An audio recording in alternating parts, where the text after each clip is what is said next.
Josh Norris is a football content lead at Underdog Fantasy who previously did work at NBC Sports RotoWorld. He's the co-host of the Underdog Football Show, he's a fellow JJ, he's got years of prospecting experience, and he once completely slayed the NFL Combine.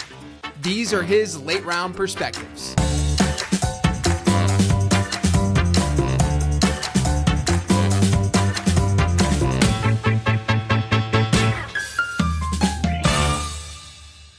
This episode is sponsored by Underdog Fantasy. I know a lot of you guys already play over there, but if you don't, you definitely have to check out their best ball drafts. You draft a team, which is honestly the best part of fantasy football, and then that's it. There's no trading, no waiver wire, no lineup setting. Your roster is optimized each week based on player performance. I'm going to be doing a lot of content on best ball this season, so make sure you're signed up and ready to draft for when that content drops. Just head to UnderdogFantasy.com or download the Underdog Fantasy app. And when you sign up, make sure you use promo code LATEROUND to get a deposit match up to $100. That's promo code LATEROUND. Now back to the show. JJ, this is 3 years in the making. It really is. It really, because we're now Underdog Bros together. Yes. Yeah. Same shirt that we're wearing too. Look at this. Yeah, we are. We're matching and everything today. I have I've realized that I've become like, not in the way that he is, because he's brilliant, or he was brilliant, but Steve Jobs, how he would just wear the same outfit every day. Maybe I should say like Doug Funny. Maybe that's probably the better, more appropriate comp for me. But I just wear a Dickies tee every day. It's just it's just an easy thing to just grab out of the closet and not have to think about what I look like. And I know that it fits me okay. I feel good about it. And then I move on. Question. Have you dabbled in the expensive t-shirt market that is like targeted to dudes on Instagram now, of like the $40+ t-shirt? I have not. I'm very. One day I think you will, JJ. Yeah, I mean, maybe someday I'll grow up and be an actual adult. I just never. I don't know. I'm not someone who like really buys stuff often. Like even the upgrade of like a $15 Dickies tee to like a like it's not like that significant of a thing to like purchase, right? I've just never been like a big purchase for me is like a video game or something. Got it. You know. I was like that my whole life, dude. I saw you. Before you hopped on, you were tweeting about Wave Race. I saw that. yeah, to Nate. yeah, man. I'm sure we all, because we're all in the same era, Yeah, sure. Where you actually had to go and pluck the ticket out of like the booth at Toys R Us and take it to the behind the checkout to actually get the game. Actually, you pay for it, Oh yeah. Or there's a line to even just try Pilot Wings or Mario 64 or any of these. Yes. The glass cases. I mean, if you can rewind yourself back to that moment, was there any greater place in the world than Toys R Us? And was there anything else that you would rather want in the world than to go on one of those Nickelodeon shows and win the prize of you get 5 minutes to pluck whatever you want of the Toys R Us and fit it into your cart, and that's what you got, and you got to walk out the door? Literally every 12-year-old's dream. Yeah. Everyone's. And then I also, like, I'm a very nostalgic person. I love like taking myself back, whether it's through music or whether it's through, video, what have you.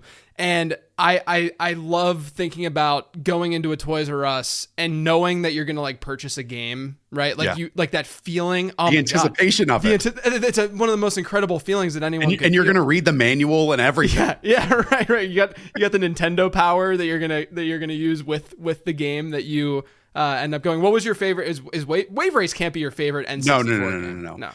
Okay, I will add that I have a brother who's a year older than I am. Okay. And so I watched a lot of video games. I was, the IRL Twitch streamer viewer. Right. Because my brother would get a bunch of single player games and then I would end up watching. I mean, I did gravitate to a lot of sports games, but obviously 64, you could try and fail and do all that stuff, and it was just an incredible era. 64. I mean, you had like, you could play Blitz, you could go play some Madden, there was some like Slugfest, Ken Griffey. I mean, I even remember was it 1080, the snowboarding game? 1080 snowboarding. with I want to go back and listen to that soundtrack because I feel like I can still remember like Hakari Hayami versus whatever. Yeah. And I could never do any of the tricks because I wasn't that advanced, right? Right. I even remember, God, now we are going deep down. This is great. This is great. I remember going to Circuit City at the time, and they even had a little kiosk where you could play the Tony Hawk demo, and that was on PlayStation. I didn't have PlayStation until later on when we sold like 60 N64 games and then got a PlayStation off of that. Right. People don't know the struggle. Yes. Right. And I just took from that the Tony Hawk demo disc and just would play that and not the actual full game, but felt like it was just like the one hanger that you had that one thing and you did grinds on like the helicopter wing and then boom, it went up and so on and so forth. Propeller. Man, the people will never know. They won't. You can just go on like Steam now and just download everything and it's on sale at all times. The people will not know the struggle, and the struggle was the best part of all of it. I know. And now I go to like Target with my daughter who's 5.5, and she now will like play with like a VR headset. I'm like, you don't even understand what the 64 was like and the graphics that came with it. And we thought it was amazing back then. I am not telling you how to be a parent because I just am a dog owner at this point. Sure. A married dog owner, but just a dog owner at this point. Yeah. And my brother has, I've got 2 nephews. Yeah. What percentage of you, if your child ever gets into video games, wants to force them to start with some of the classics and like have to beat those versus what they really want, which is the new and cool and in stuff? 100%. That's the path that I want my children to go down, right? So I have a daughter who's 5.5. I got a son who's a little over 1, and my daughter is like, she'll play like Roblox and like the newer things that are like, because her cousins play it and stuff like that. And I know that she's not going to be a gamer. Like, I know that she's not going to be super, super into that, but I'm holding out hope for my son that I can sit down, play some Super Mario Brothers 3, which to me was like the introduction for me to gaming. Right. And then slowly get into like Sonic, and then go into N64 a little bit, and then let him kind of go see what he likes, kind of go from there. But yeah, I mean, like, I want to sit down and game with him for sure. To answer your N64 question from the beginning, I mean, you and I were very in on the Perfect Dark over GoldenEye. Oh my gosh. Yes.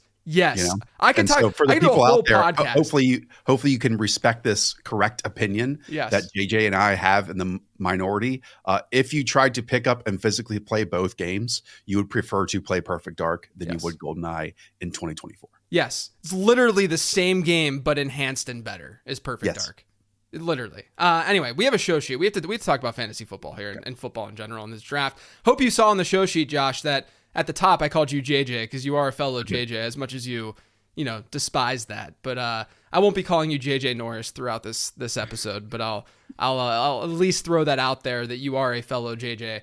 Let's talk about there's a JJ in this draft class, I mean, JJ meter, it has to be reshuffled here. It is so confusing for me to look at the late round fantasy football Discord and see people just saying, like, referencing JJ constantly and thinking that they're talking about me, but they're just talking about obviously like Justin Jefferson was tough enough, and now it's this guy who's actually named JJ.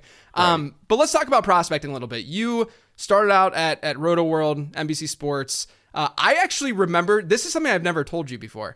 I remember when you got that job and announced it on Twitter, and it was about a year before I started doing stuff myself, right? So I was just a lurker at the time.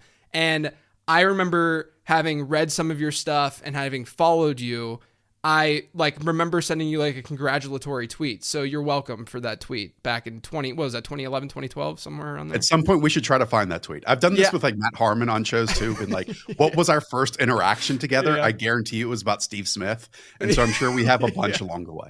Yeah. I think mine was on a previous account. So fortunately no one can see how stupid I was, 15 years ago.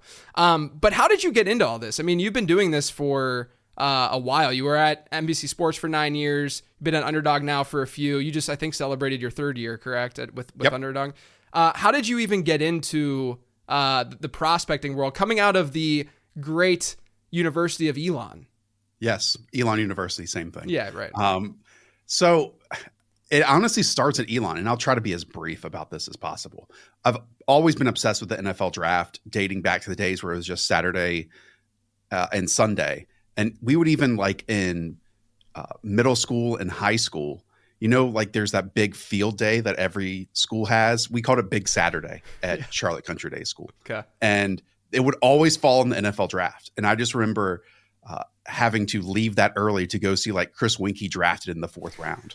Or when we got to high school, we would have lacrosse games on that day. And there was one time when I actually had a panic attack because I was missing the NFL draft and had to like breathe into a brown paper bag because I was missing, the first rounds and the second rounds and all this type of stuff. Wow. Anyways, so just huge obsession with the NFL draft.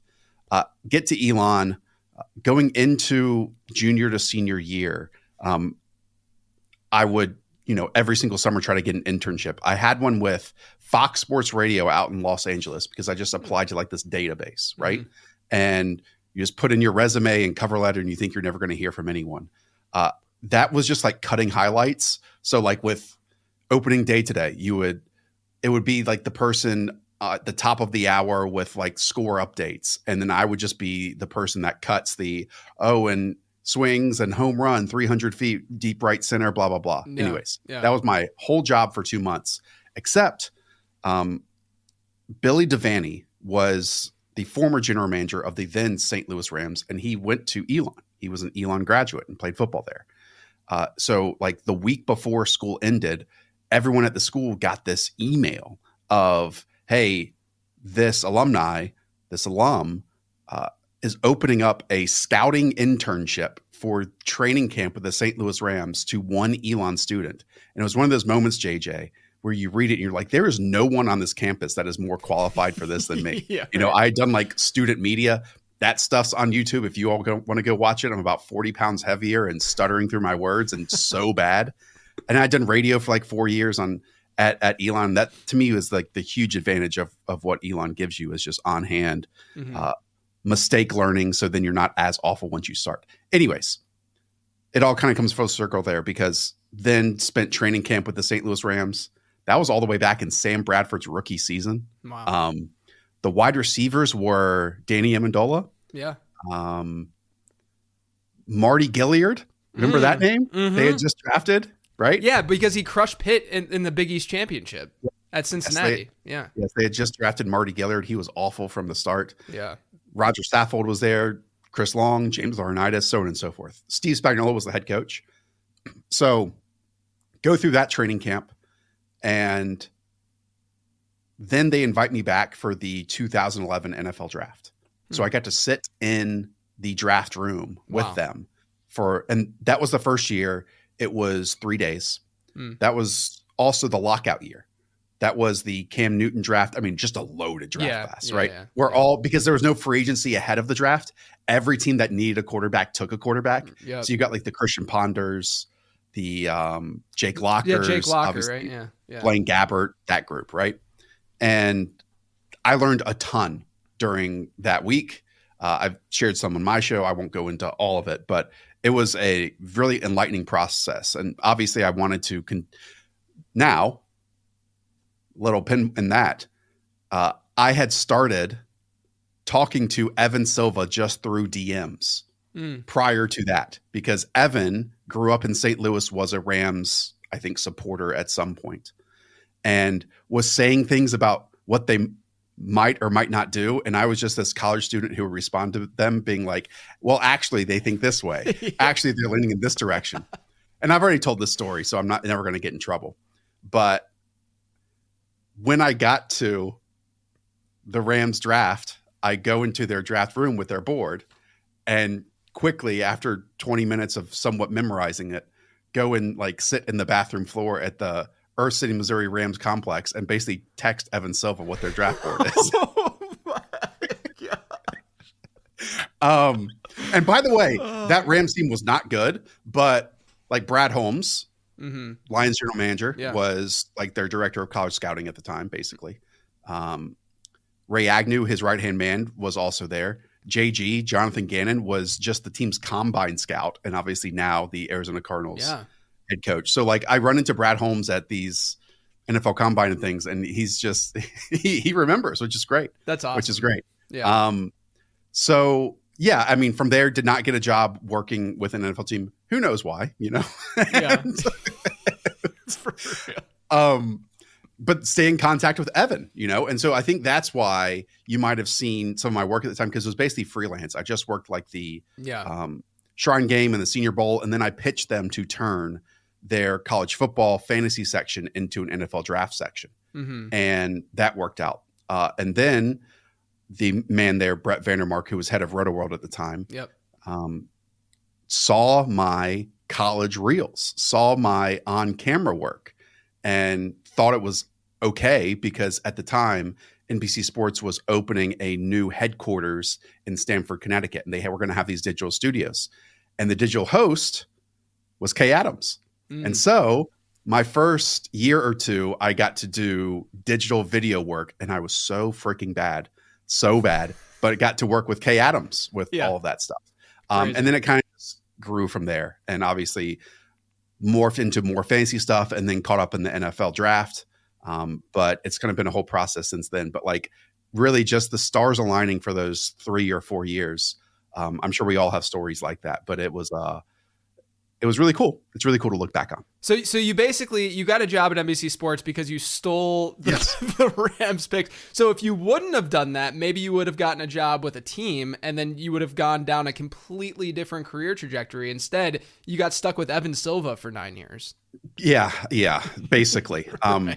The second round of that draft was wild, because so Josh McDaniels was the offensive coordinator for the Rams during that time. Okay? Oh, right. Yeah. And it was his first year there. He had just failed, I guess, in Denver, if I'm not mistaken, and got that job. They had all these players up on the board, but Josh McDaniels was like, hey, guys, I need 2 tight ends. And so basically that morning, the entire scouting staff was watching tape of, you remember DJ Williams? I think he was the tight end out of Arkansas, a smaller guy, versus Lance Kendricks. And that was going to be his new Aaron Hernandez in St. Louis. And the tall guy, the Gronk, was going to be Michael Ho-Ho Manawanui. Oh, yeah.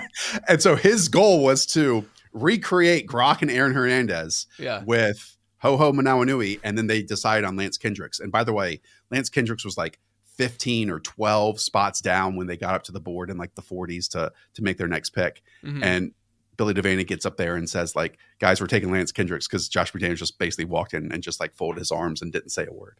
Wow. And so, I mean, at that point, it clicked for me like, oh, when all these teams say that best player available, yada, yada. No, absolutely not. The team also like needed running backs, and that was the Daniel Thomas, Mikel LaShore, Kendall Hunter years, and they also drafted 2 wide receivers. They drafted Austin Pettis because when he got up on the whiteboard, he knew like what every wide receiver was supposed to do, and they absolutely loved that. He stunk. And they drafted Greg Salas as well. And basically them drafting Greg Salas meant that Danny Amendola was going to leave. And obviously Danny Amendola went to have a better career than like both of those other guys. Anyways, long stuff, but there are so many conversations and so many stories and moments of that stuff that while it was just one NFL draft, I'd constantly look back on and be like, oh, this makes sense. This makes sense. Especially their late round process. Their late round process was like truly horrible. Truly horrible. But I'll stop there. Well, I'm sure that you walked away from that and you said, hey, if a front office just has a process, then they might be able to gain that edge, right? Like I always, and what's really interesting is that I always talk about how like my prospect model, for instance, and I actually talked to Hayden about this last week on Twitter, but my prospect model when it comes to draft capital definitely gets more like the guys who get drafted in the first round, into the second round, and into the third a little bit. That draft capital weight is heavier, if you will, than the late round. I mean, like the difference between a late 4th round pick and a mid 6th round pick is just not very significant. I think that just plays into sort of what you're saying here, is that they're literally throwing darts. Yeah.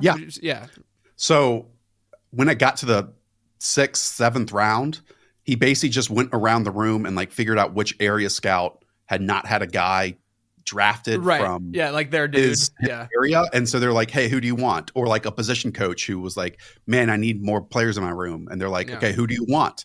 And that was it. That was the process. And so it kind of led me to, when I started working on the draft, figuring out, okay, what would be a better late round process, right?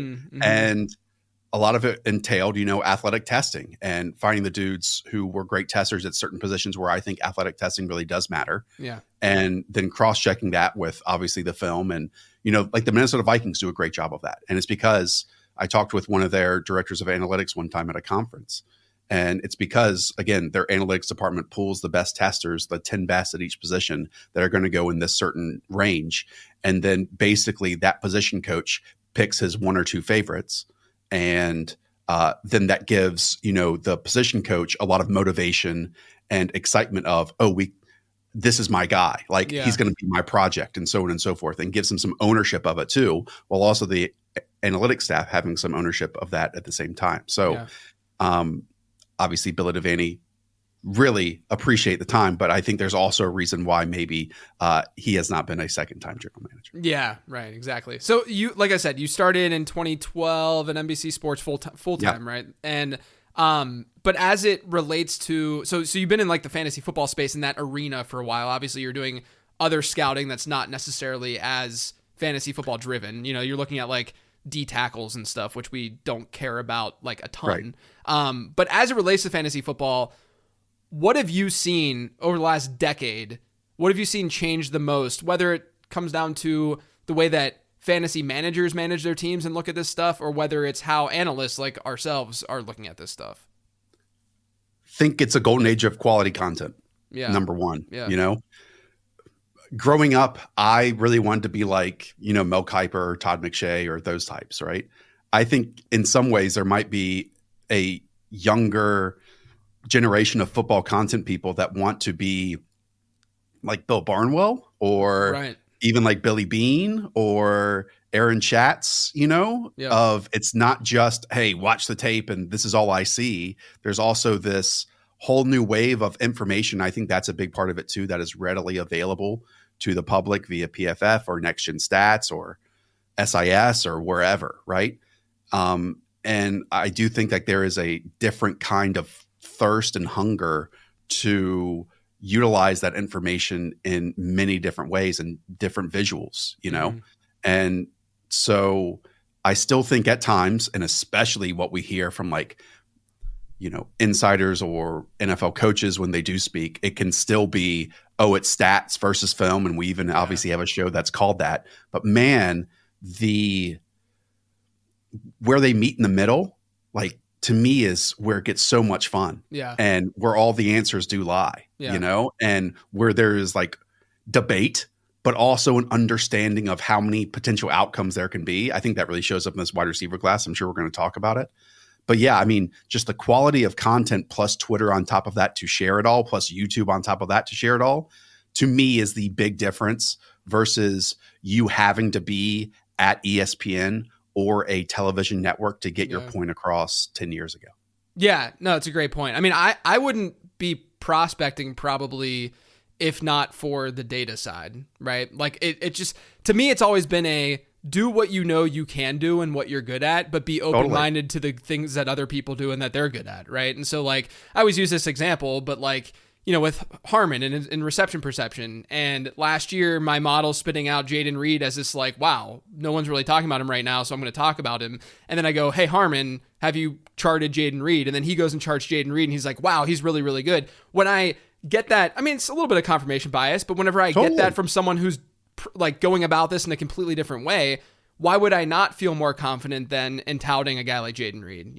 Like I think that side is just as important. It's just that we're approaching this as analysts the best way that we can individually while being open-minded about what other people are generally saying. Let's look at this class. Let's start with the quarterback position. I do a lot less at quarterback than I do at running back and wide receiver, so I'm definitely curious on your thoughts. JJ McCarthy right now, fellow JJ, getting steamed up. He went from, I feel like in like December, no one was really talking about him at all as even like like they were saying maybe like a second rounder, but he's getting steamed up. Right now, you're hearing reports about Washington potentially taking him at number 2. Is there a legit shot that he goes second overall, do you think? And then also, do you think that, number 1, is he good? What is your general view on him there? But also, do you think that he would or could end up being the QB2 from a fantasy perspective behind a Caleb Williams, assuming that Caleb Williams would be the QB1. So a couple of notes here. One, I am like no longer in this draft sphere where I have like summer takes that then I get take locked on during the season. Mm-hmm. You know, I really do love to pick up on this stuff once the NFL Combine hits, because I did feel like I used to get like take locked, to be honest, and give excuses this way or the other. And I just love, and now that we have all this film to go back on and watch, and obviously the stats are finished at that point, to me, it's easier to paint a clear picture in that way versus previously. It's just easier to do, especially when we have an athletic profile. Like, how often, JJ, do you watch someone and then think like, oh, he's super athletic, and then he tests like an average athlete, right. And then like, you know, I saw this back in the Kendall Wright days where I was saying like, oh, he just had a bad start, or the timing's off at the I'm not into that excuse making. Yes, exactly. Right. But to answer your question about JJ McCarthy, he was in an incredible situation. But what I've been able to do is go back and watch really the scenarios that were pure passing situations, like 3rd and 5+, 3rd and 7+, because, you know, that Michigan Harbaugh offense was very much, hey, we're going to be super efficient. Well, not efficient per se, but very successful running the football on 1st and 2nd down and give us these, you know, winnable situations. And he arguably has the best like 3rd and 5+ tape out there. Right. Right. On top of that, and I think it was maybe Dynasty Zoltan or someone, I'll send it to you, maybe you can put in the show notes, who had like this great Twitter thread about this yesterday of just some JJ McCarthy statistics and underlying numbers. Like only 38% of his attempts were in the second half of the season, 14% were in the fourth quarter. Average halftime lead was 11 points. You know, it's like all these situational things that you talk about that, oh, this is conducive to a really successful quarterback play. And so when things go poorly or he does go into a worse situation, how is he going to be able to like lift his teammates in those moments, a la like we talk about with Caleb Williams, or we talk about with Drake May, or we talk about Jaden Daniels, who also had a fantastic situation. But where he differs from a lot of those guys is honestly where the NFL is in terms of creating super explosive plays right now. It's that under center, deep play action, and attacking over the middle of the field. Mm-hmm. And I thought he did that at a really, really successful level. And again, this age conversation is even more prominent now than it ever has been before. And this really shows up to me when we talk about Drake May.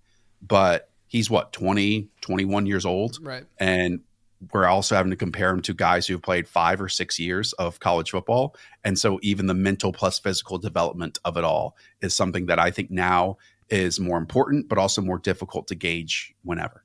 Yeah, the age thing is incredibly important, I think, for a lot of prospects across every position this season, at least the fantasy positions, because, you know, we'll get to him in a second, but like a Roma Dunze, for instance, who played the full 4 years in college, but then he enters the NFL a little bit younger, know, than some of than a typical 4-year wide receiver would. But there's the thing that we always have to remember is that like you can't give a Jaden Daniels type the benefit of the doubt because he was from a statistical perspective, because he was able to play those extra years, and then discount JJ McCarthy because we have no idea what would happen over the next 2 or 3 years of his collegiate career.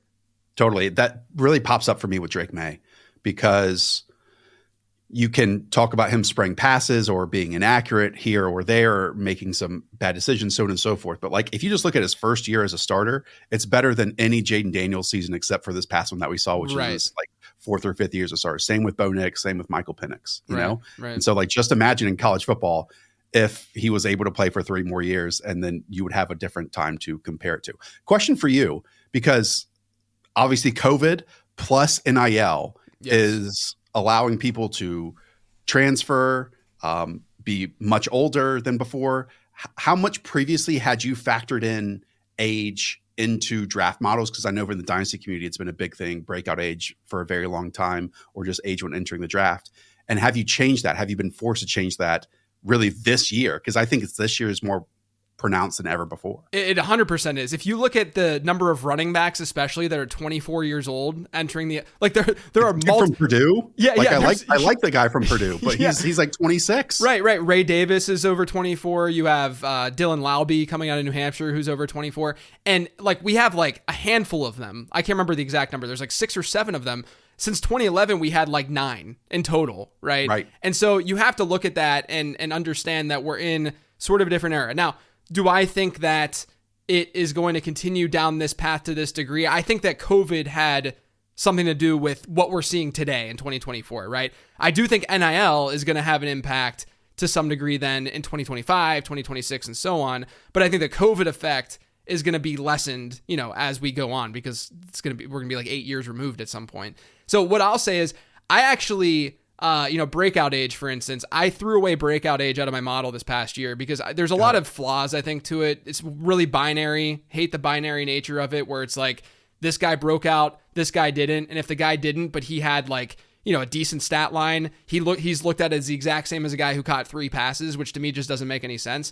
So I created a breakout score for running backs and wide receivers, which looks at different thresholds and it looks at yards per team pass attempt for wide receivers and total yards per team play for running backs. And it just says, okay, you were this age when you hit this threshold. And there's a ton of different thresholds in it, right? So it's not just, did you hit whether you use a 20% dominator or a 30% dominator, did you hit that mark? Yes or no? This is a much more like, gray area, non-binary way of sort of looking at breakouts. So from that standpoint, I can look at a guy like Rome Odunze or someone or someone who played for 4 years and say, okay, well, this is going to properly weight when those good numbers really hit, instead of just saying, did he hit this one standard line during the season? And then kind of go from there. We'll talk about him a little bit later. I think Xavier Legette is the most interesting of it's that. Fascinating. Yeah, right. It's one of the craziest profiles I've ever seen, but he's like the perfect example of that, where, and I'll talk about it in a little bit, once we get to wide receivers. Because I even remember this being like a conversation just a couple years ago with like Chris Olave. Yes, it was ridiculous. But here's the thing, Josh, the problem, and I've ranted about this on my show before. The problem with it is not so much that some of these metrics, it's not that these metrics don't get any signal. It's that it's just the binary nature of it. Yes, and it's when people actually go to utilize these metrics, right? Like they are out. People are going to be out there fading, or they did fade Chris Olave simply because he went to school that extra year. Where Olave's best numbers didn't even come from that final season. It was irrelevant. Like it didn't even matter to his overall profile. He had his own reasons to go back to school, and I think we're going to run into a similar situation with Rome Odunze to some degree here in 2024. And there might be an added layer on top of that now, because I remember back when I was working the NFL draft section of Roto World, where if you transferred, you had to sit out a year. Right. Right. And now with NIL, you can, like Adonai Mitchell, for example, like you can transfer, play immediately, and get paid to transfer in ways. And I don't know if that was his situation, but like now it used to previously be basically one reason why a prospect transferred. And then plus he had to sit out a year unless it was, a graduate degree. But now you can transfer for whatever reason and get playing time on top of that and be out there on the field. And it's just, to me, even that process, and who knows how long you stay there or so on and so forth. I'm so glad you said that you've kind of changed how your model approaches this stuff, because I don't even have a good grasp of where college football is at this moment. Exactly. Right. And I don't know if I ever will, because I honestly do not watch college football on Saturdays anymore. I just catch up through it from February and on. But it creates so many more fascinating situations, and how we kind of utilize the data and even just our eyes is to compare it across decades or previous draft classes or previous players.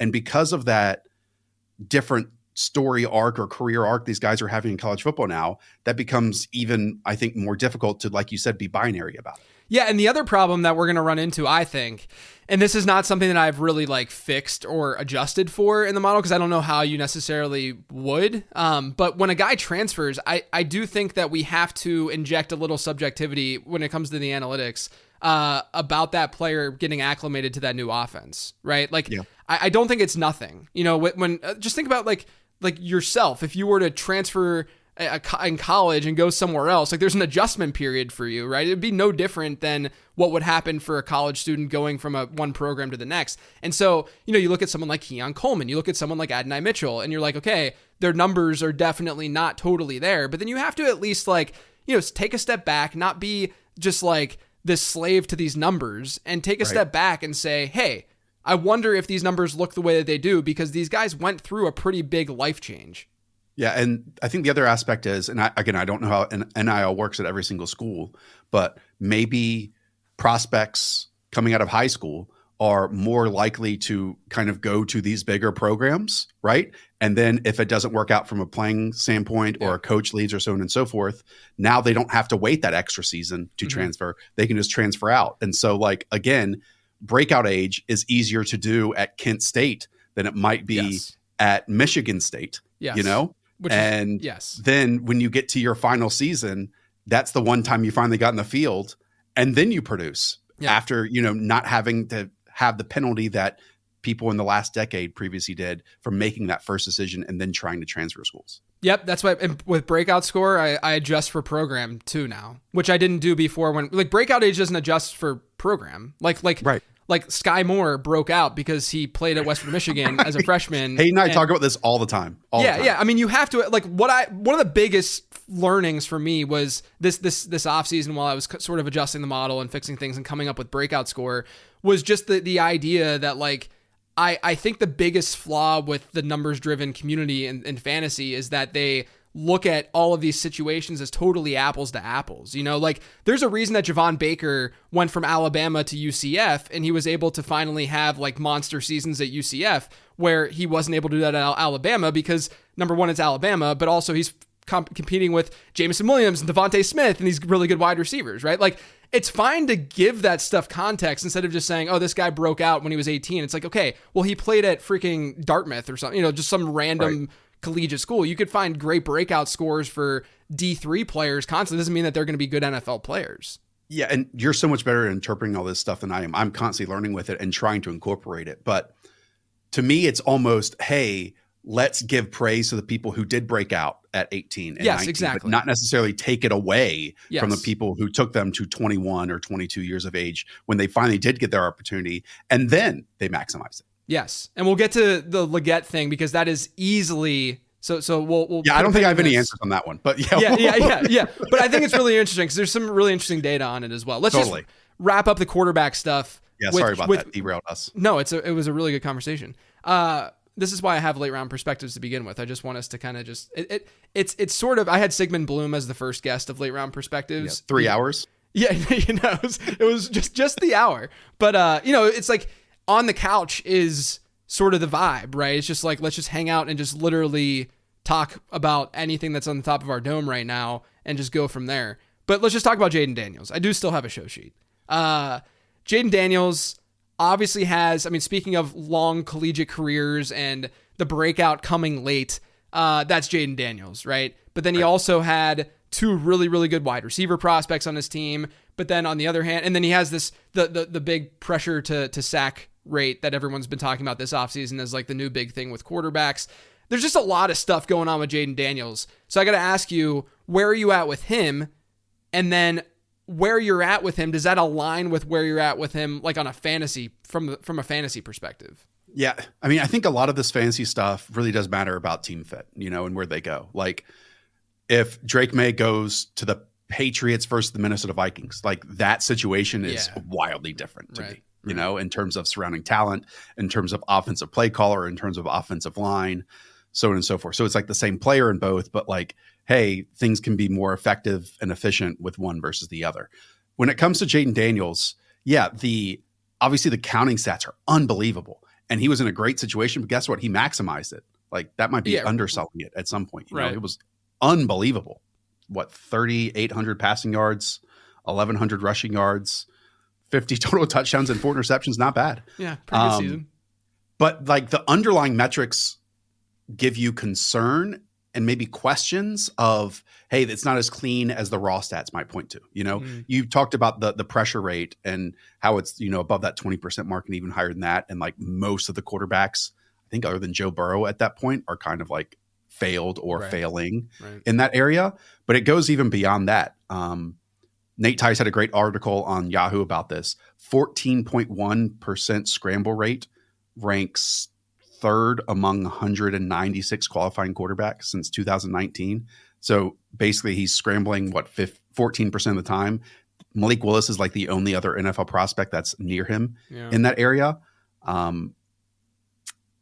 There's some more, like 17% of his throws beyond the line of scrimmage were over the middle of the field in the last 2 seasons. I really equate his LSU offense, JJ, to the Philadelphia Eagles. When you had obviously AJ Brown, Devontae Smith, and they can be interchangeable and sometimes be used in the slot, but mostly outside wide receivers, right? Yeah. And so, hey, if it's single high stuff, or especially in college where the hash marks are so wide that the field side has so much space that we can kind of turn it into one-on-ones, even if it is too high shell stuff. Yeah. That, I've got these two alphas on the outside and we can throw. I think Malik Neighbors like 63%, or Brian Thomas 63% of their targets last year were either goes or hitches. So it's just like everything on that plane, right? And because of that, you rarely had to do anything over the middle of the field. But then when his first read was not open, like how does he handle those pressure situations? And some of those scrambles are insane, right? But just 50.6% of his pressure dropbacks resulted in a pass attempt that also ranked 193rd out of 196. So it either equaled a sack or a scramble on 50% of the time that he was pressured.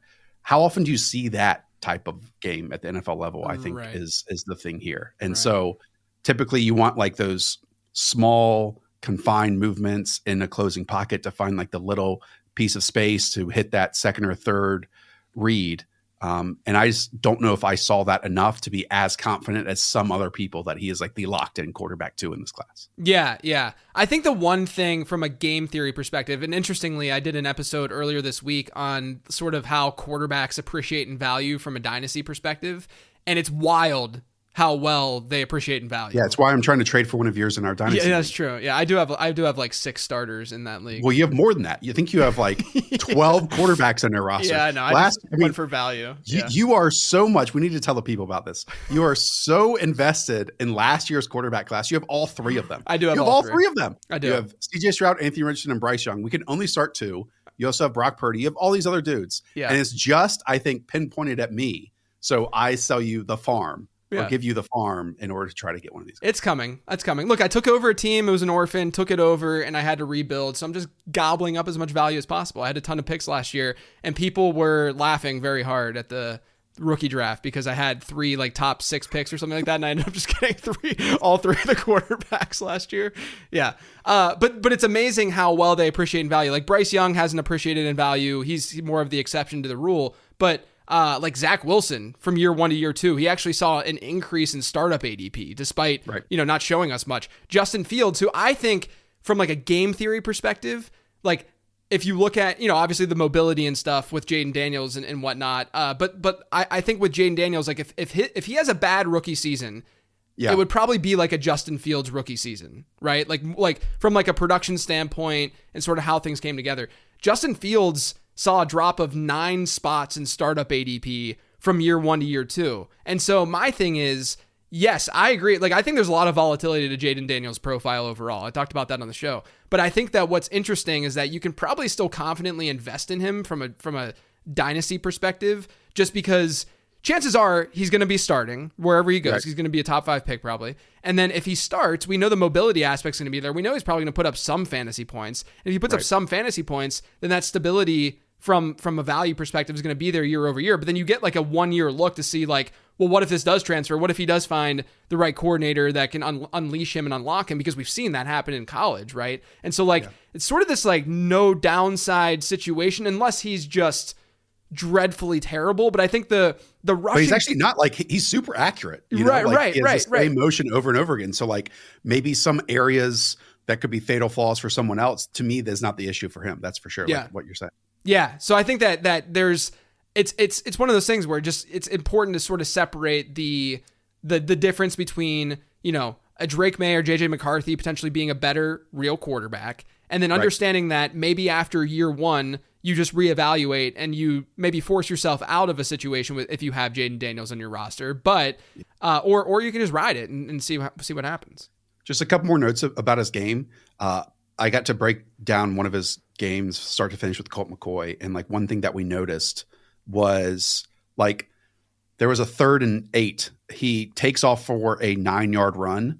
So it's a first down. So it's a positive play. But the exact same time he chooses to take off, there's like this 20-yard in cutting route that he kind of turns down instead that could have gone for 32 or 35. So again, it's a positive play, but it's not like the best result. Right. I will say in that same game, a very similar concept. He does sit in there and hit that dig cut, does hit that in cutting route.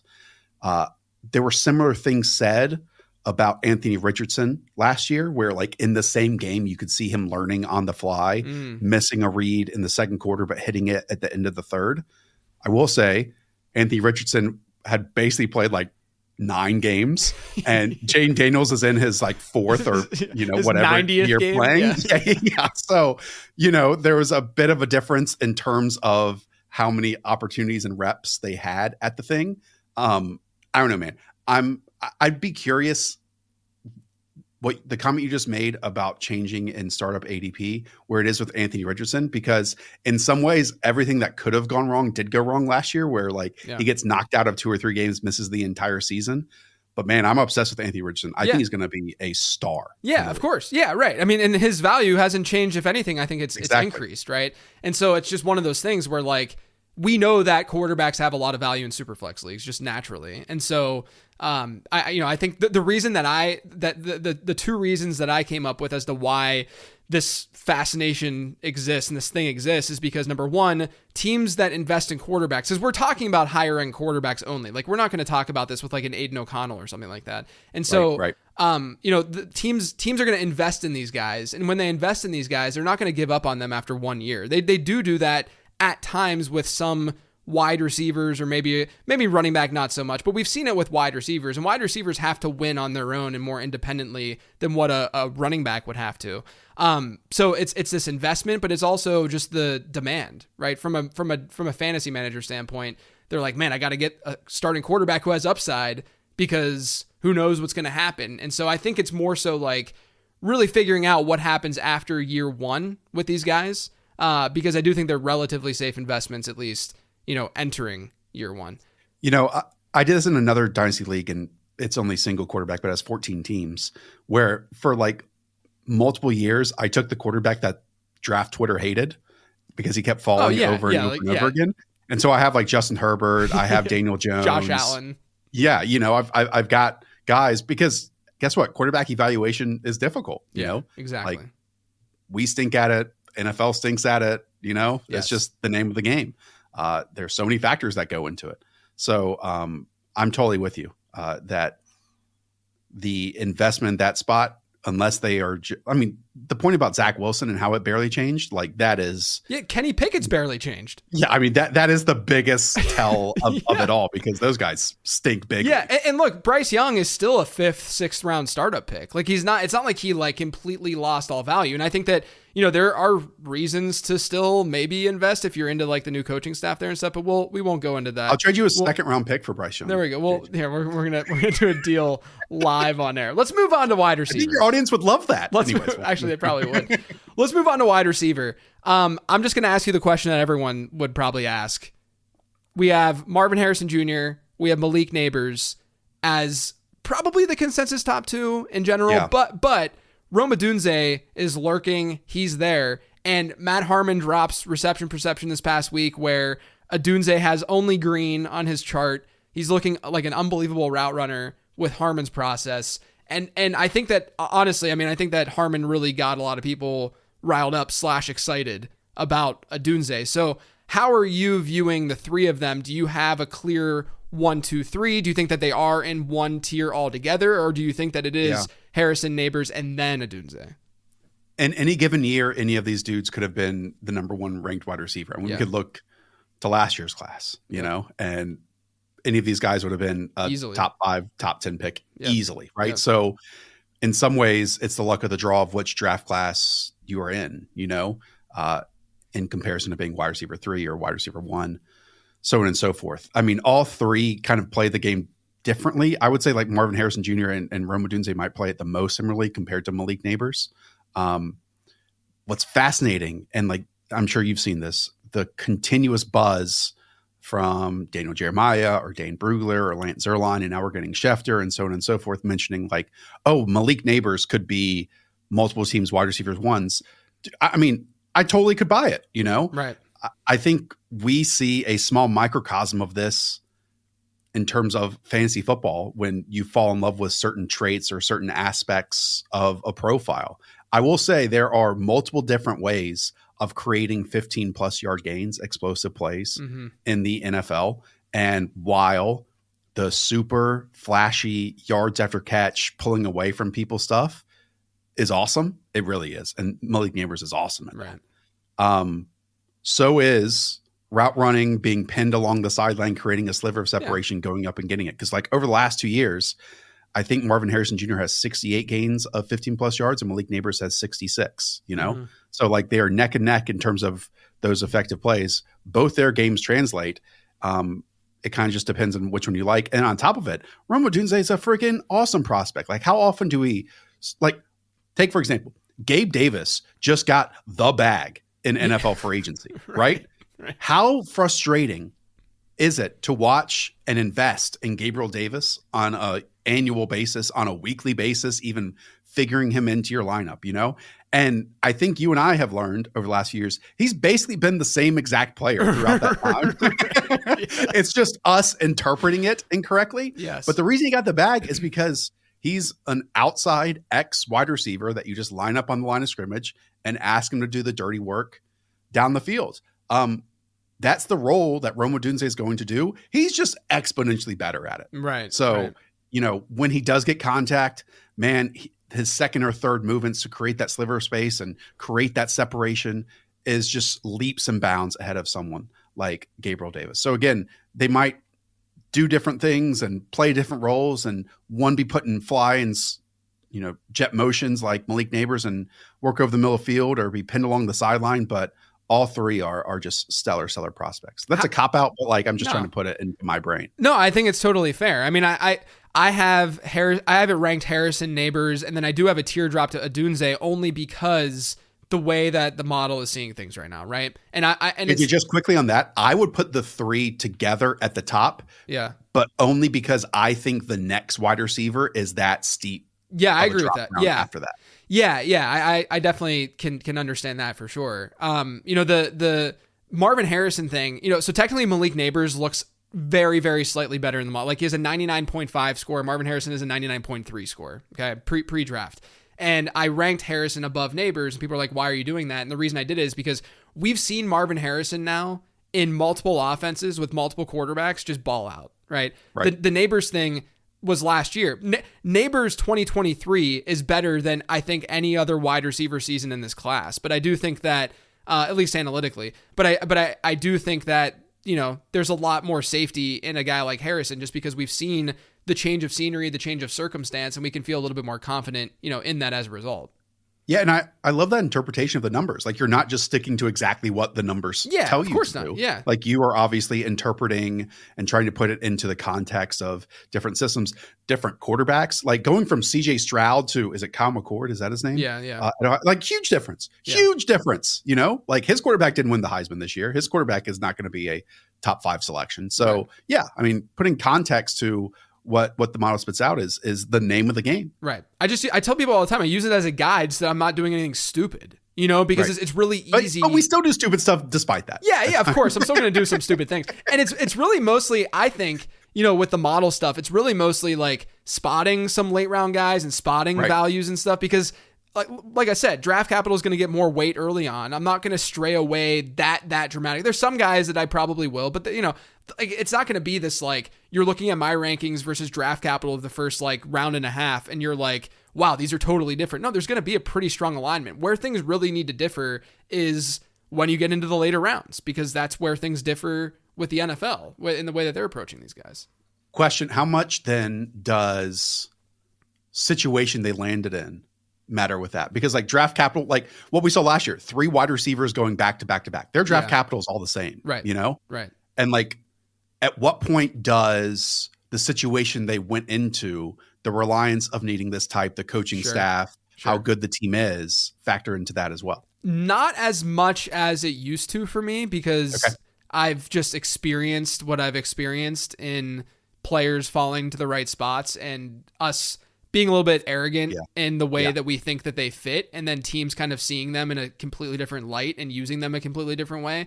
Whether it's like guys who played 90% slot in college and then they're perimeter receivers or what have you, so there's some of that going on. I think it matters though. Like I think that the landing spot thing is, number one, really difficult to quantify. And so it's not something that I input into the model. But also, the landing spot stuff, at the end of the day, you are evaluating talent first and foremost, and talent is going to create that opportunity. And so if I have a tiebreaker, if it is, you mentioned the guys last year going back to back to back. If I had my updated model from last year, this year would have been easily able to rank. It would have gone JSN, would have gone Addison, Zay, and then Quentin Johnston looks horrible in this new iteration, right? So it would have been probably pretty easy, because I also think that landing spot plays a role there, and JSN, it just liked JSN. Like it's probably a miss, just liked him, right? But yeah, I think it's fine to use it as some sort of tiebreaker. The thing that we have to remember is that like how a player gets off to the start of his career is very, very important to his overall value, right? And so if he is in a spot where we know that he has an opportunity to immediately produce, and then you can reevaluate how that player is and how his fit is in the offense and stuff like that after year one, that's still a win for you. Dameon Pierce is a great example of that. Dameon Pierce falls to a completely open backfield in Houston. And obviously what happened last year happened with this completely new scheme, which, I think that no one saw that coming to that degree, I don't think. But at the same time, you can look back and be like, oh yeah, okay, there were some signs that this might have gone down the way that it went down. But regardless, people were drafting Dameon Pierce. Yeah, he was a decent prospect, but people were drafting him mostly, or partially at least, because he fell to a backfield in Houston where he was the dude. He was going to be potentially the guy. There's not a lot of competition. And so you could hypothetically have flipped that, after year one. So I do think that you should still pay attention to landing spot. It still definitely should be a factor. Yeah. I kind of wonder if wide receiver landing spot is more important than running back landing spot, because the quarterback you're attached to, but obviously quarterback things can change like every single year. Drake London. Drake London's a great example, right? Totally.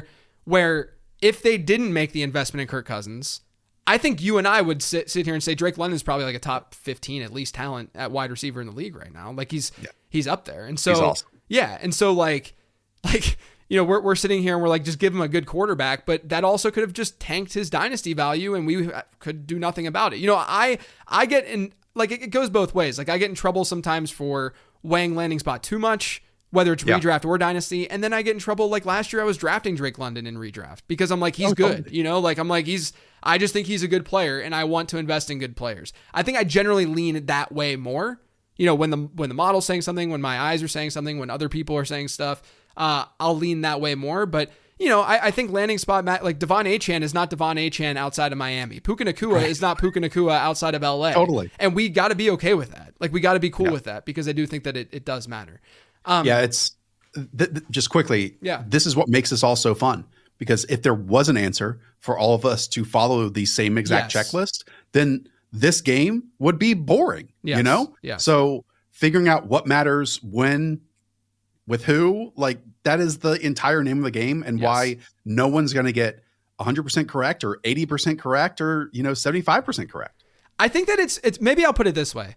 I think the landing spot stuff is when there's like a very glaringly obvious good or bad fit, right? Yeah. Like Devon Achane, like pre-draft, I was like, okay, I don't know for sure. Like he's smaller, like, there's all this data that suggests that this, like he was okay. He was, because his production profile was like out of control in college. So like it wasn't, it's not like the model didn't like him, but the size thing was a question mark, but then he got drafted by Miami. And even in my prospect guide last year, I'm like, yes, like go, like draft him, this is quite literally the best landing spot for a player like Devon Achane. Right. And so I do think that you can go that hard in that direction when the landing spot is that good, as opposed to, I think it's kind of lazy to just say, oh, this wide receiver has Patrick Mahomes, therefore draft him.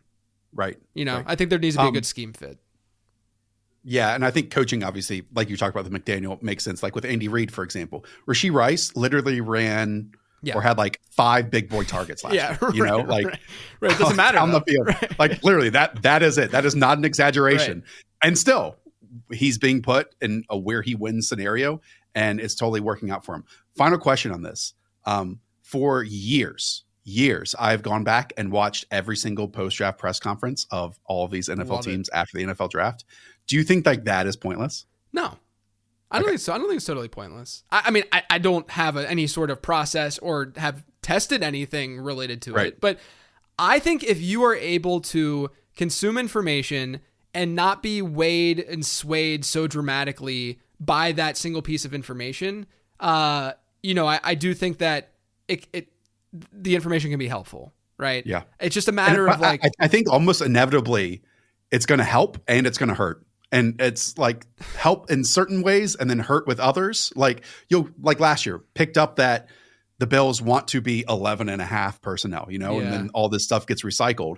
And so, they ran that a ton early on, but then it was super unsuccessful, you know? So like you can be right in the usage, but then wrong with how it turns into, or the production that comes from it. Right. But the question would be, for me, was it logical? Right? Is it logical to think the way that you're thinking about that thing? And if it is, then sure. Right. But if it's not, like if you're talking about, a running back that's going to be catching a lot of passes or something, or like the team steaming him up for that, but like the math doesn't really work out that way. Or like, I think right now, like Josh Jacobs is a really interesting example of that with Green Bay, where they're going to come out and say, oh, he's a bell cow. He's going to catch a ton of passes, yada, yada, yada. I think he's capable of catching a lot of passes. But at the same time, if you look at Matt LaFleur's history dating back to even Tennessee, where he was splitting a backfield with Dion Lewis and Derek freaking Henry, and how they used Aaron Jones throughout his time there, who Aaron Jones to me is the superior pass catcher compared to Josh Jacobs. And it's like, why would we necessarily logically make that connection and think that Josh Jacobs would be so dramatically better than what Aaron Jones was, right?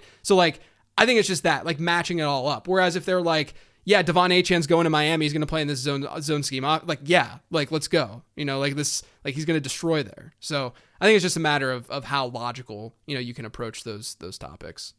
Thank you for indulging my tangents. Yeah, dude, this is great. All right, we got to talk about a little bit more of these wide receivers. You mentioned that after Odunze, there was a gap you saw from a tier perspective. Is Brian Thomas your wide receiver 4? What are your issues with him as to why he would? Because it sounds like he's pretty firmly the wide receiver 4 from like a projected draft capital standpoint, right? Like if you look at NFL mock draft database right now, like he's firmly in the top 20 at this point.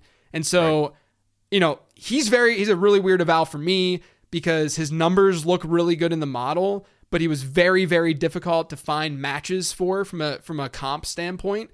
And that scares me a little bit. Like his top comp was actually Quentin Johnston, which is frightening. Did Brashad Perryman pop up in any? No, but Brashad Perryman did pop up for Keon Coleman. Got it. Yeah. I think Brian Thomas, like one potential outcome could be Brashad Perryman. I think there's a high range of outcomes for Brian Thomas. Yes. Yeah. So what are you seeing with him? Like, what do you see with his game? Yeah, I really struggle. Hayden is like all in. We're going to record actually. So right now on the Underdog NFL Draft channel, we are going through and doing like 9 to 15 minute prospect profiles on like all these guys. Mm-hmm. And Hayden and I never share notes ahead of time. Frequently, as you know, we come to the same conclusions beforehand. Yeah. Because we somewhat we do shows like 7 times a week together. Like we kind of consume the same tape and the same, statistical information. Anyways, I can tell he loves Brian Thomas Jr. I never want to throw a 6 foot, 6'3", 200 pound freak athlete wide receiver in the garbage, Sure. But I think like a lot of development needs to happen with him to be like more than a hitch or go ball. Like a Martavis Bryant type. Exactly. Right. Right. I think the Brashad Perryman to Martavis Bryant spectrum like is where he's at right now. But hey, what if he's one of these dudes that as he gets older in the next 1, 2, or 3 years, like gets in the lab or is next to like a Stephon Diggs. And he's like, hey man, this is how I study corners. This is how I learn to have no wasted fat on my routes and create separation over the middle of the field. Again, this entire Jaden Daniels conversation that we had earlier kind of applies to Brian Thomas in a way, because, hey, we don't have multiple breaking routes. We don't have him against press coverage, having to displace a cornerback and then work over the middle of the field, you know? Yeah. He's so good at these downfield bucket catches and tracking the ball in that manner. But like after the catch, I don't know what the numbers say exactly, but to me, he went down easily. There were a couple occasions, obviously, when he breaks that or takes almost a step back and then turns the corner and outruns everyone. So like his averages might be super high, but I kind of wonder if we look at his yards after catch numbers, if a few of them would be like 25, 35, 45 and like big numbers. And then every other one would be like 1, 2, 1, 2, 3, 1, 1, 1 yards. Yeah. Yeah. It would not shock me based on his production profile last year and just speed, which was very difficult to come by in free agency this offseason. If he is a, top 15 pick, I think that is in the potential range of outcomes here. Yeah. But again, his individual development on like the more nuances of the game would take him from being like a really good downfield playmaking role player into a legit 2 wide receiver. Hey, this guy's going to take advantage of isolated coverage beyond just 9 routes. Yeah, it's scary, man. I definitely like my model really likes Brian Thomas. But I more subjectively am like, okay, yeah, he's younger, has a decent breakout score and he played alongside Malik Neighbors. All that stuff is great.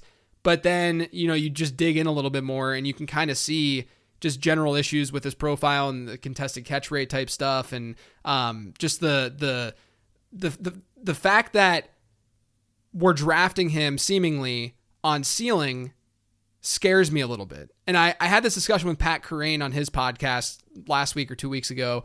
And I think that, and I think Pat might have brought it up, so I don't want to take credit for it, but I think we get the floor ceiling idea wrong a lot of times in fantasy football.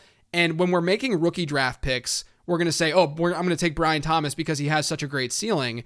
Whereas, you might look at Ladd McConkey and be like, McConkey has a great floor, but maybe the ceiling isn't there, right? But I do think that there are times, many times, where we just get the ceiling evaluation completely wrong, and maybe we should just be drafting for floor, right? Like what's to say that Ladd McConkey in X offense can't be more productive than Brian Thomas in X offense, right?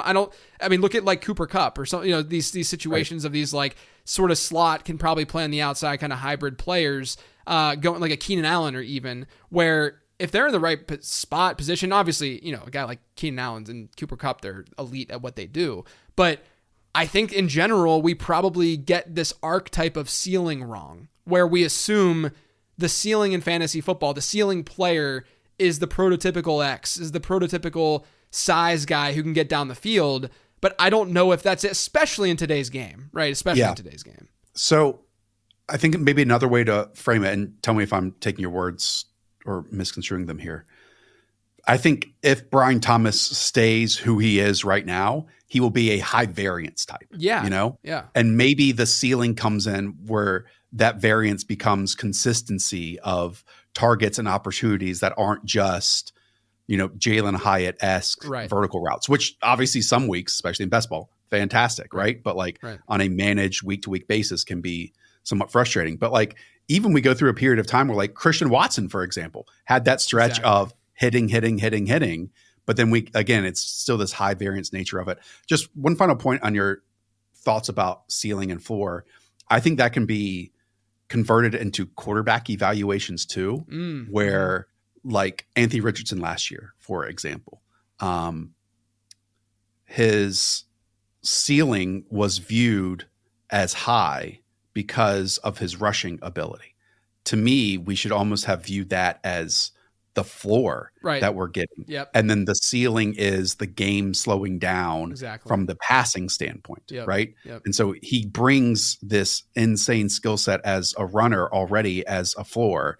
I thought that he was undervalued in terms of his pocket management, feel for pressure. His pressure to sack rate was unreal, and I don't think people still appreciate that. Yeah. But then just, the reps that he would get in an actual legitimate NFL offense then just makes that ceiling even higher with the passing numbers that come on top of it. Yeah, and that's how it is in fantasy football too. People think of rushing mobility as a ceiling for fantasy quarterbacks. Really, that's the floor. And then what really creates the ceiling is when they're good passers too, is when you get that combination. Really quick, let's talk about the Texas wide receivers. You have Adonai Mitchell, Xavier Worthy. Adonai Mitchell analytically does not look great. Xavier Worthy analytically looks great. And I'm not even talking about his 40 time. Where are you at with these guys? So why does Adonai Mitchell's statistical profile not look great? I'll throw out one because it kind of goes back to exactly what we were talking about earlier. I think it was a 3-star recruit coming out of high school. He goes to Georgia, a national championship team his freshman year. And if we want to use the term he earns 52 targets on that team that has Brock Bowers, Ladd McConkey, James Cook, Jermaine Burton, Darnell Washington. That's the second most on that team, right? In the college football playoff that season, in the next year, which by the way, he missed the entire year because of a high ankle sprain, comes back just ahead. I think it was like the Alabama contest. They like force feed him the football in those situations. I mean, to me, that is actually statistically, while the efficiency was not there, but statistically really impressive for a dude to do that his true freshman season. Yeah.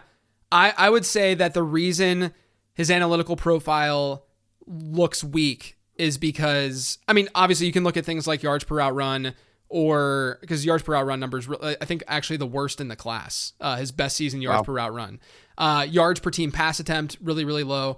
But the reason I think that, the greater point is that the consistency just hasn't been there, but that's also partially, like we talked about earlier, the transfer, right? Goes to Texas from Georgia. And also he's an early declare. He only played 3 years in college. And so I do. And so like there's these other non-production factors that the model's looking at, like teammate score. He obviously gets a really nice boost there. And he's an early declare. He does get a slight, it's not nearly as big as probably other models, but like there's stuff like that where it's getting factored in. This is the problem though that I have. And I'm not saying that I'm going to be higher or lower than consensus on Mitchell. I do want to see how the draft kind of unfolds because he's just one of those players where I really want to see draft capital a lot. But right now he's getting first round love. Okay. Yeah. He has a 42-ish breakout score, which is out of 100. So it's, a below average breakout score. I'll just read the wide receivers who were drafted in round 1 since 2011 who had a breakout score below 60. So this is well below. Even higher. Yeah, right. He's well below this number. Cordero Patterson, Tavon Austin, Kelvin Benjamin, Kevin White, Phillip Dorsett, Josh Doxson, Henry Ruggs, Jalen Reagor, Kadarius Toney. Yeah. That's it. There just hasn't been a hit from this profile, right? I'm not saying that there can't be. That is production that actually happened versus the opportunity of getting the 52. Correct. It's the actual, what did he end up doing? It's really based on, it's based on yards per team pass attempt, right? And it's number one, it's prorated for games played, and then it's also adjusted for program that he played at. So technically his Georgia numbers are getting boosted way more than almost any other program. And then even Texas gets it's fine. It's not like a negative weight or anything like that. And so my thing with Mitchell is more so, I sort of approach scouting with numbers by this prospect is perfect right now. Let me find the red flags. Let me drill into this guy and just see where things are wrong. And you can look at Marvin Harrison Jr. and Malik Neighbors and Roma Dunze, and you can find some things, but not many glaring things. And are you kind of doing the opposit here? And I'm looking at AD Mitchell. In terms of like the model spits him out as not great, but then you're looking for positives. In a way, I am trying to find the silver lining with a lot of this stuff with AD Mitchell. Yes, and I think there are things, like, don't get me wrong, like again, there's a chance. So I have this thing called Draft Capital Delta, which compares a player's prospect score to where he was drafted, and it finds the difference, see who's overrated and underrated, and it does that by sort of attributing a low risk, high risk, or neutral risk to his profile, this tag, right? There's a chance he's even a neutral wide receiver despite all of these things because he had, he only played for 3 years in college. His, he had the teammate stuff going on in his favor, and maybe he doesn't get drafted. Obviously, if his draft capital is lower than what's expected right now, there's a better chance that he would then be a neutral type player. He wouldn't be a high risk type player, because the higher you go, the higher the expectation. And so I just think there's a lot of red flags with Mitchell right now. And I let me ask you this. Do you think that Mitchell would be even close to this kind of draft capital projection, if not for the combine? I say close. Like, let's say he goes 25th overall. I don't even know who's drafted 25th overall. Let's say he goes 25th overall, but he would have gone like 40th overall pre-comp. Like, do you think that it's because the combine that he would be a first round pick, or do you think that people would have gotten here regardless? Yeah, I am not the right person to answer that question, because I literally had no opinion of him prior to the combine. Yeah. But big and fast. When a 6'2", 205-pound guy has a 98th percentile broad jump, 89th percentile vertical jump, 94th percentile vertical, 76th percentile 10-yard, not bad, right? Not bad. And again, I go back to that was a national championship Georgia team that was awesome on defense. Now, what I was trying to do on the second screen was find screens, Yeah. Because I think screens are kind of the easy button in college football for production. Yeah, we see that with Xavier Worthy. Yes. Yes. And I'm assuming and my brain, and you can correct me, since Xavier Worthy had a bunch of those, I'm sure Adonai Mitchell did not. That was not a big part of his game. Right. And then there's, from a pure film watching standpoint, there's even questions that aren't covered in what you're talking about now, where there are moments where he shuts down to 70% on his routes. He's even admitted to this, saying that the reason I don't go full speed on all of them is because I want to run routes for the entire drive. I'm sure the Kansas City Chiefs loved hearing that with all the Kadarius Toney stuff and so forth and so on. But man, the body control, and this is such a scouting jargon thing. Yeah. But the body control that he does play with and to adjust to passes is tantalizing. Yeah. And it's just it's uncommon. It is honestly CD Lamb-esque when you think of off frame, throw my back shoulder, go up and get it, or outstretched hands. My body's moving this way, I'm going to change it to this way and pluck this ball out of the air. With that said, obviously CD Lamb had an amazing yards after catch profile at Oklahoma. Right. I think Adonai Mitchell's yards after catch numbers are pitiful in comparison. Right. So there are tons of flaws there. I just do not see many prospects moving in the way that he does. And I am always going to gravitate to that, with the understanding of, hey, if he fails, it's for all these reasons that JJ spoke about in this hour and 15-minute show, or that Hayden's going to throw in my face and so on and so forth. But I am lucky that is basically only impacting my dynasty fantasy teams and opinions that I put out there on podcasts, and not an NFL roster. Right. Exactly. So do you have Mitchell ahead of Worthy? Do you like him more than Worthy as a prospect? I'm going to have Adonai Mitchell as my wide receiver 4. Are you ahead of Brian Thomas? I think so. Wow, look at you, man. So do you have any size concerns with Worthy? I honestly have not fully watched Xavier Worthy. Okay. And I know that his production profile is fascinating in comparison crazy to his size. Yeah. But yeah, I mean, look, just as last year when we were talking about all these top guys, and not even JSN, but Zay Flowers and Jordan Addison, for example. And then we saw what Tank Dell did too. Right. And we're like, oh, this is the new wave of wide receivers. They can be 186 pounds or 179 pounds. Okay. Then we get to 2024 draft and we get a whole bunch of freakazoids back in the NFL. Right. It was kind of that back-to-back second round, where one year we got DK Metcalf and AJ Brown, and then the next year the Rams take Tutu Atwell and the Seahawks take D Eskridge. It's just whatever your draft gives you. And I just think someone of his size typically doesn't move like that. And he is not going to be a huge yards after catch burner and all that stuff. But I really like Adonai Mitchell. And the transfer thing, I tried to dig into this a little bit just from my blurbing days back at Roto World. Apparently he had a 2-year-old daughter who's 2 hours outside of Texas, wasn't able to see her at all at Georgia. And so that was a huge reason for him moving back, is, again, now with NIL and all these things, he's able to go be around her and visit her way more often than he obviously would have being on Georgia's campus. Yeah. Keon Coleman, he's another transfer. He a fascinating profile. Outperformed. I know. I'm like, man, we're talking a while, but like these guys, I got to get your opinion on 3 more guys, including Keon Coleman. So Keon Coleman outproduces Jaden Reed at Michigan State. Like, I don't think we can like just push that aside, right? Like, I think that's something.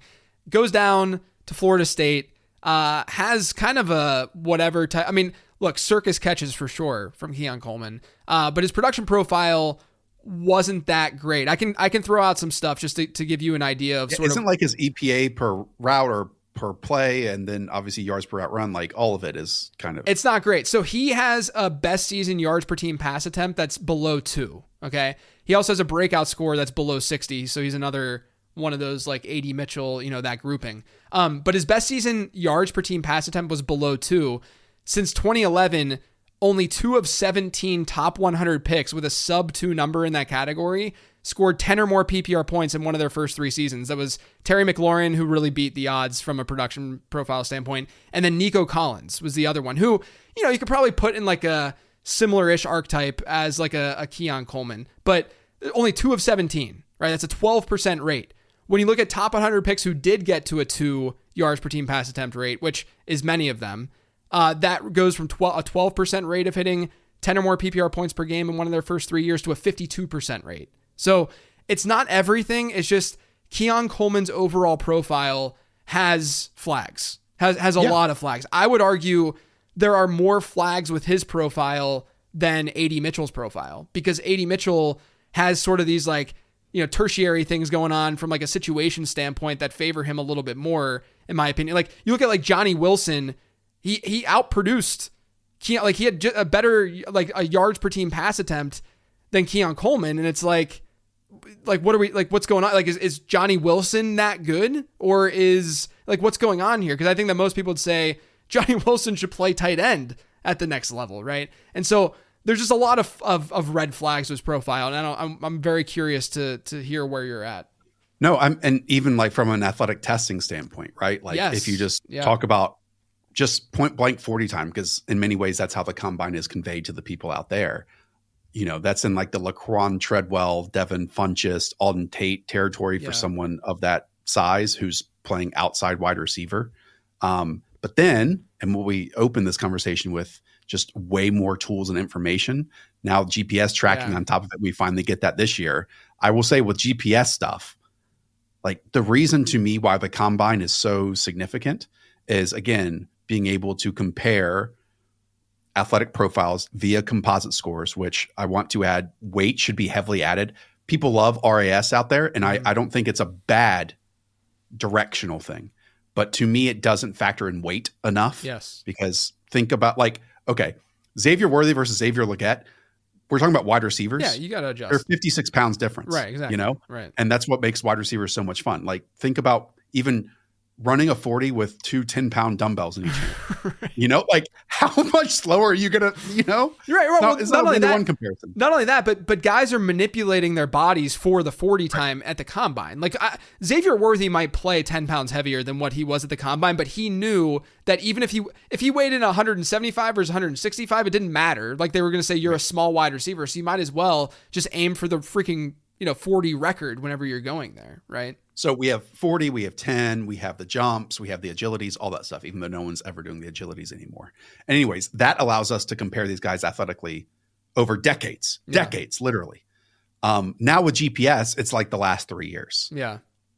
So the sample size is much smaller, but obviously with him being the fastest in the gauntlet at GPS allows for, it's interesting. Oh, I love him. And then boom, directionally, look, he runs fast in a straight line here. His contested catch stuff is fascinating to go back and watch last season at FSU because, it was abysmal, right? It was like 33 percentile over. I think no one had more contested catch opportunities, and he only converted like 10 of 30. Yeah. A major part of that was in the second, third, and fourth games of the season. He had 10 contested catch opportunities and only caught one of them. One of them, and that was against Clemson. And so that kind of derailed his entire season and all those metrics. there were actually a lot of, I thought, contested catch opportunities he should have won at the start of last season and did not. But then when they got to the back half of the season, especially when their quarterback went down, he was the dude. And when you like go and dig into his weird profile, you see that he had 20 screen targets at his size when no other wide receiver on that team had 5. Again, he's what, 6'3" and 200 something pounds. Yeah. How often do you see that guy being force-fed screen targets? Yeah. And they were abysmal. Like he was 131st in the country in yards per reception on screens and only forced 2 missed tackles on those 20 attempts, right? Yeah. That's rough stuff. He's also a punt returner. So it kind of just it speaks to, he had 25 punt returns last year. I wish I knew a lot about that team, like the depth of it, because right. My first inclination is like, he's oddly the smallest of their 2 main wide receivers that they were using there, right? So that exactly gets to the point where he was their playmaker. Yeah. And so they had to force feed him these situations where they probably shouldn't have. And they were very reliant on him. And so it kind of put him in these weird and awkward situations. And that also extends to in the back half of last year, when let's say the primary or the secondary read was gone for the quarterback. The answer was, let's just throw it up to Keon Coleman and hope he makes a miraculous play. Right. And so again, those opportunities are opportunities, but they're not advantageous ones. Yeah. And just quickly on his, like I would say he's probably best at creating separation early in his routes rather than like those second and third movements down the field, elongated plays. And then he does have to win those situations that he failed to in the first half of last season in order to be successful with the NFL. But in terms of like body control and body movement, he is not like a Kelvin Benjamin, I think, or like a Laquan Treadwell. Like I think he just carries his weight and change of direction a lot better than those guys have. Yeah, at first he had some really bad comps and then stuff adjusted in the model. And one of the guys that popped up was Cortland Sutton for Keon Coleman. Yeah. And I actually thought that made sense after watching him a little bit. And I was like, yeah, I could see the comparison there. Are you Keon Coleman over Brian Thomas? No. Okay. Just curious how high. Okay. So we generally, are you Ladd McConkey over Keon Coleman right now? Yo, yeah. Okay. Let's talk about Ladd. My conversation is Ladd McConkey versus Brian Thomas. Yeah, no, I have Ladd right now. Well, I technically have Worthy after Brian Thomas. So I have Ladd at wide receiver 6 right now in this class. I think that the weird thing with him and his production profile is he had a horrible yards per team pass attempt correlates pretty strongly to yards per route run, right?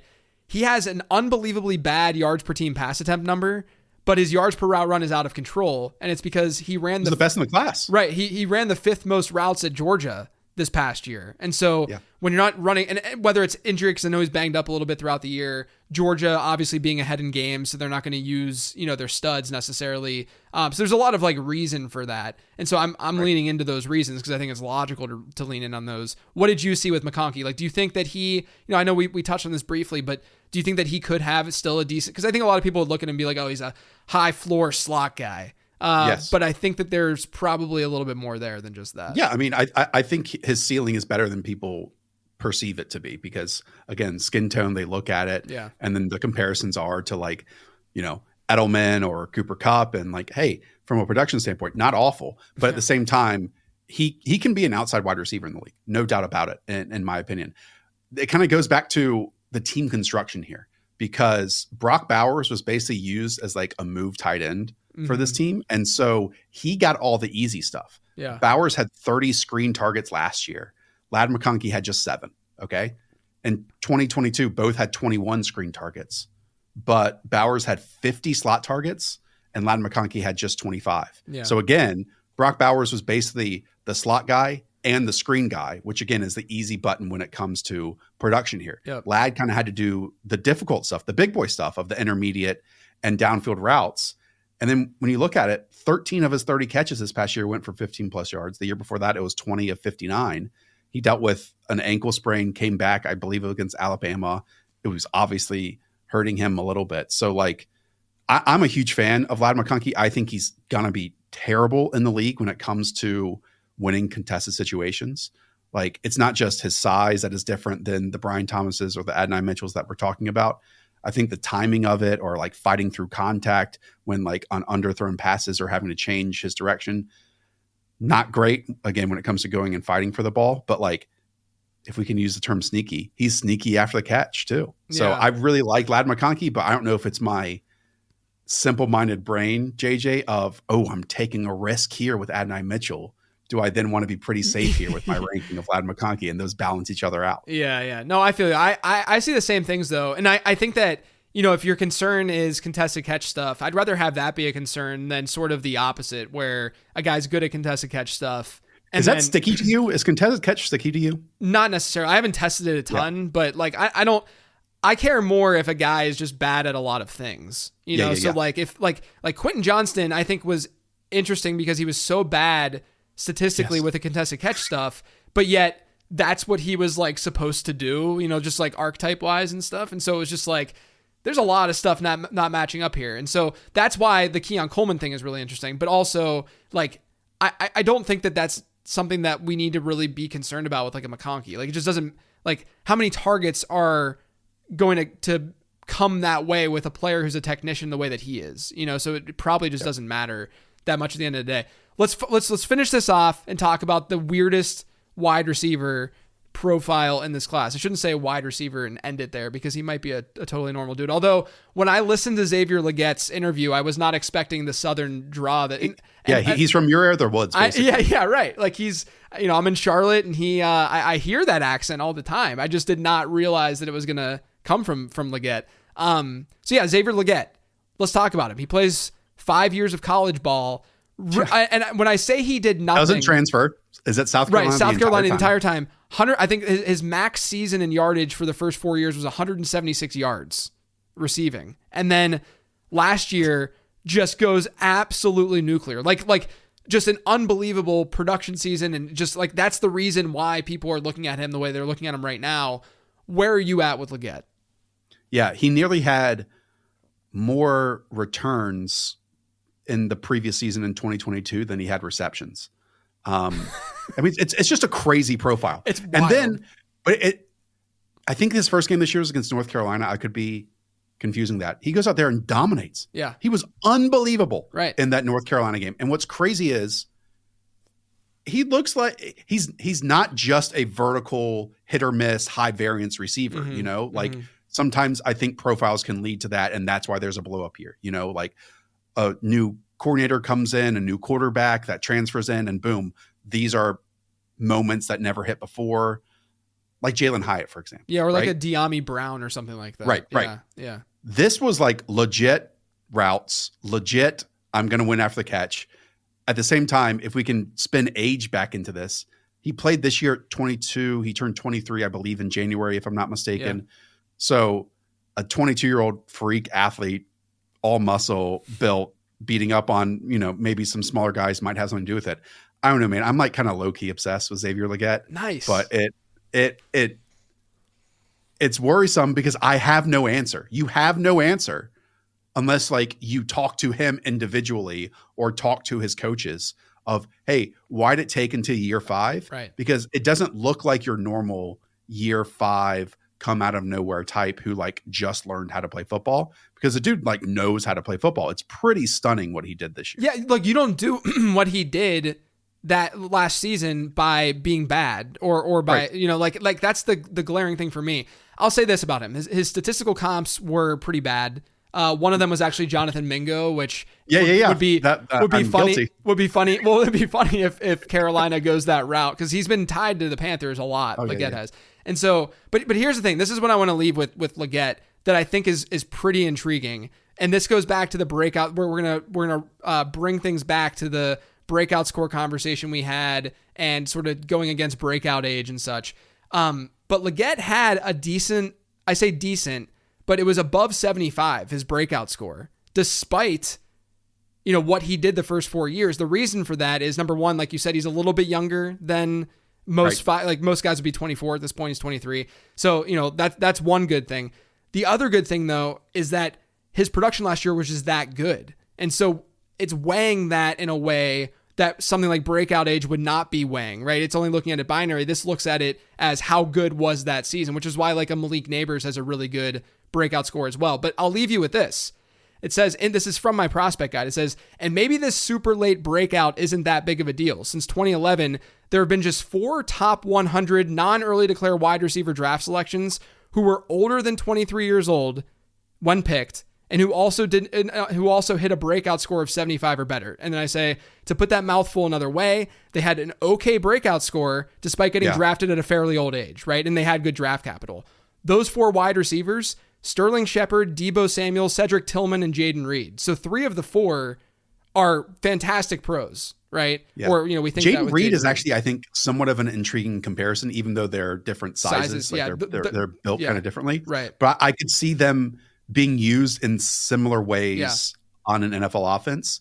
Like obviously Leggett was a do everything dude for South Carolina this year, but how powerful and strong he was. And, the motions that we saw with Jaden Reed, some manufactured touch stuff at the line of scrimmage, and then, get the ball in his hands and let him work. I do think like that kind of similar vision for a player can definitely work here with Xavier. Well, what's interesting too is that 2 of those guys, I mean, Sterling Shepard obviously, but Sterling Shepard was a pretty good yak like type slot guy who just never could really hit the ceiling that we thought he could because of health. But 2 of those guys in Deebo and Jaden Reed both do things in sort of unconventional ways, right? Yep. Which I think is probably why it took them a little bit longer to maybe either declare or, produce what have you. But yeah, I mean, I think that what we could be looking at with Leggett is the fantasy industry being fairly low on him because of the standard things that the fantasy industry looks at. And it could be an opportunity to just, go against the grain and just be like, hey, right, there's at least something there that we can point to that's to say that he's not going to be as bad as you think. And just a quick mention of the Mingo point that you made earlier, the mention. With Mingo, you basically had to make excuses of even like his final season or the year before, why the statistical profile just didn't work out. Hey, at least we have one blow up season from Xavier again.